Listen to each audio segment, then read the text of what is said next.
అండి ఇది కొంతమందికి మాత్రమే చెప్తున్నాను, మమ్మల్ని ఎవరైతే అంటున్నారో వాళ్ళకి అంటుకుంటది ఇది. అంటే వీడియోలు చేస్తే తప్ప అంటే వీడియోలు చేసే వాళ్ళని ఏదో తప్పు చేయరాని తప్పు చేస్తున్నట్టు అలా చూస్తారు కదా.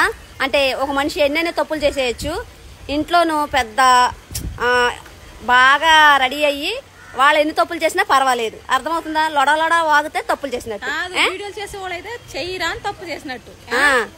ఏమి ఇంట్లో ఎన్నైనా చేసలేయచ్చు, వీడియోలు చేసినంత మాత్రాన తప్పులు చేసినట్టు.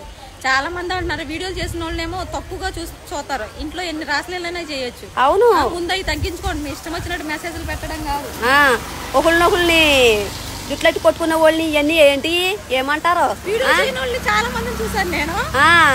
ఈ మొగుడు వాళ్ళతో ఉంటే ఆ మొగుడు వచ్చి తన్నుకోవడం చాలా మందిని చూసాను. అవి బాగుంటాయా?